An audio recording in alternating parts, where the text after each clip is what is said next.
আজ আমি মূলোর বড়ি দিয়ে ইলিশ মাছের ঝোল বানাবো। তার জন্য নিয়েছি বিউলির ডাল বাটা, গ্রেট করা মূলো, আলু আর ইলিশ মাছ। এরপর মূলো আর ডাল বাটা আমি একসঙ্গে ফেটে নেব।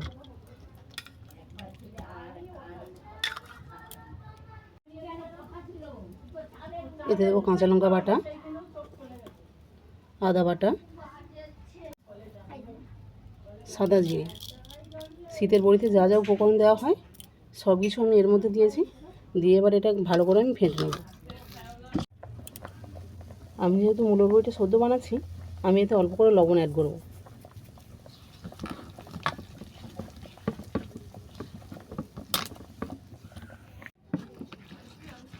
ডাল বাটাটা আমি 10 মিনিট ধরে ভালো করে ফেটে নিয়েছি। আর ওইদিকে কড়াতে আমি তেলও আগে থেকে গরম করতে দিয়েছি। এরপর বড়িগুলো আমি ভেজে নেব।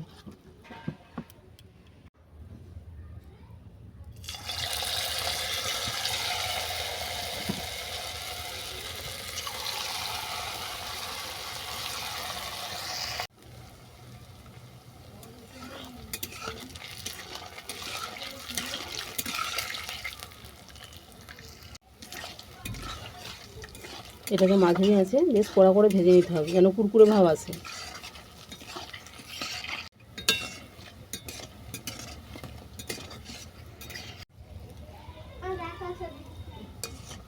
বড়িগুলো আমার কুরকুরে করে ভাজা হয়ে গেছে।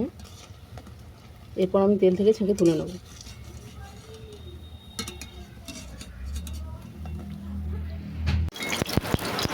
বড়ির তেলেতে মাছটাকে আমি লবণ হলুদ মেখে ভেজে নেব।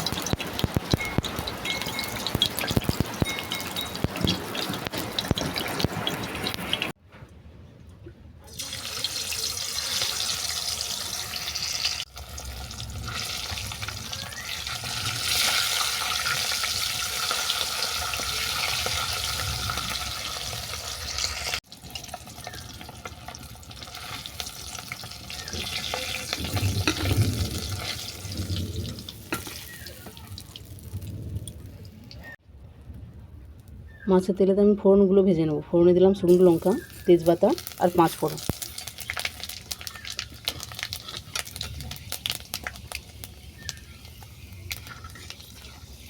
ফোড়ন ভাজা হয়ে গেছে, আমি আলুটাকে এর সঙ্গে তুলে দেবো।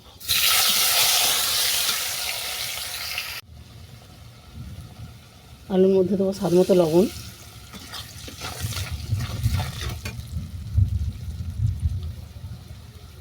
হলুদ গুঁড়ো,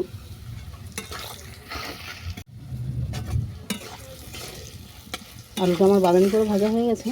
এরপর দেবো গ্রেট করে রাখা টমেটো,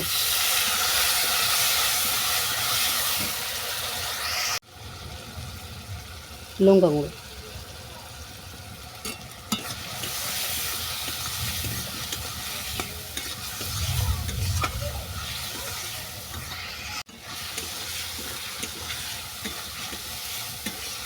আলুটা আমার ভালো করে কষানো হয়ে গেছে, তেলও ছেড়ে গেছে। এরপর জল দিয়ে আমি সেদ্ধ হতে দেবো।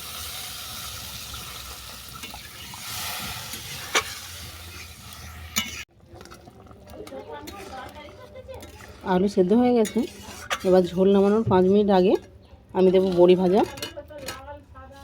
ইলিশ মাছ ভাজা,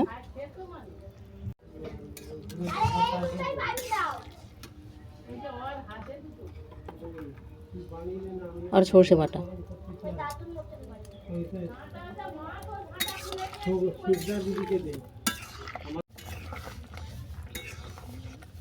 মূলোর বড়ি শীতের বড়ির মতো একই টেস্ট, একই স্মেল আসে।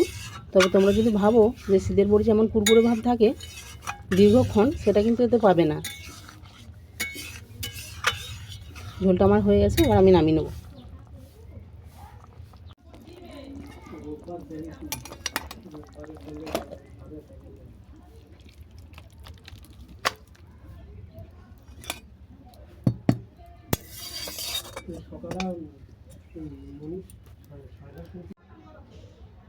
এইভাবে মূলোর বড়ি দিয়ে ইলিশ মাছের ঝোল বাড়িতে বানিয়ে জানাও তোমাদের কেমন লেগেছে।